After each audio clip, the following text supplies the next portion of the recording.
राम, जिन्हें बर्बरीक के नाम से भी जाना जाता है, महाभारत काल के एक महान योद्धा थे। उनकी कहानी दान और भक्ति की एक अविश्वसनीय गाथा है। बर्बरीक का जन्म और शक्तियाँ। बर्बरीक महाबली भीम के पोते और घटोत्कच के पुत्र थे। उनकी माता का नाम कामकटंकटा था। बचपन से ही बर्बरीक बहुत बहादुर, शक्तिशाली और कुशल योद्धा थे। उन्होंने भगवान शिव की घोर तपस्या की, जिससे प्रसन्न होकर भगवान शिव ने उन्हें 3 अभेद्य बाण दिए।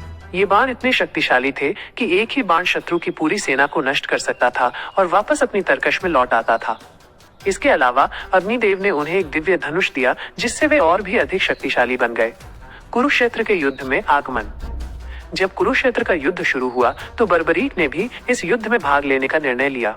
उनकी माता ने उनसे वचन लिया था कि वे हमेशा कमजोर पक्ष की तरफ से ही लड़ेंगे। बर्बरीक ने अपने नीले घोड़े पर सवार होकर और अपने 3 चमत्कारी बाणों के साथ कुरुक्षेत्र की ओर प्रस्थान किया। रास्ते में एक ब्राह्मण के रूप में भगवान कृष्ण ने उन्हें रोका।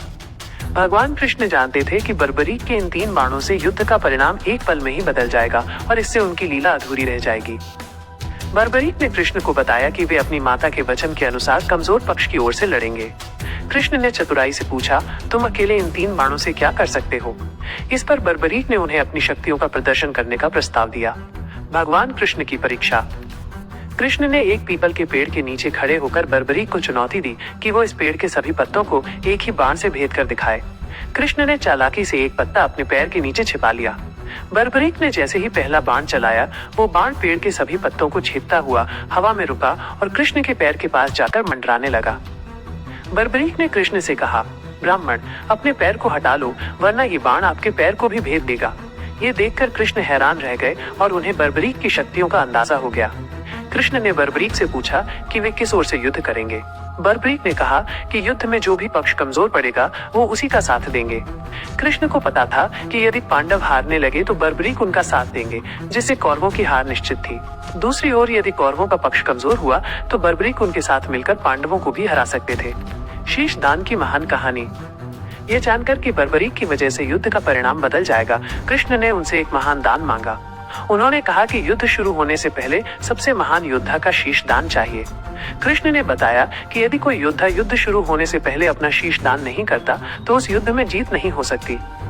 बर्बरीक तुरंत समझ गए कि ये कोई साधारण ब्राह्मण नहीं बल्कि स्वयं भगवान कृष्ण हैं।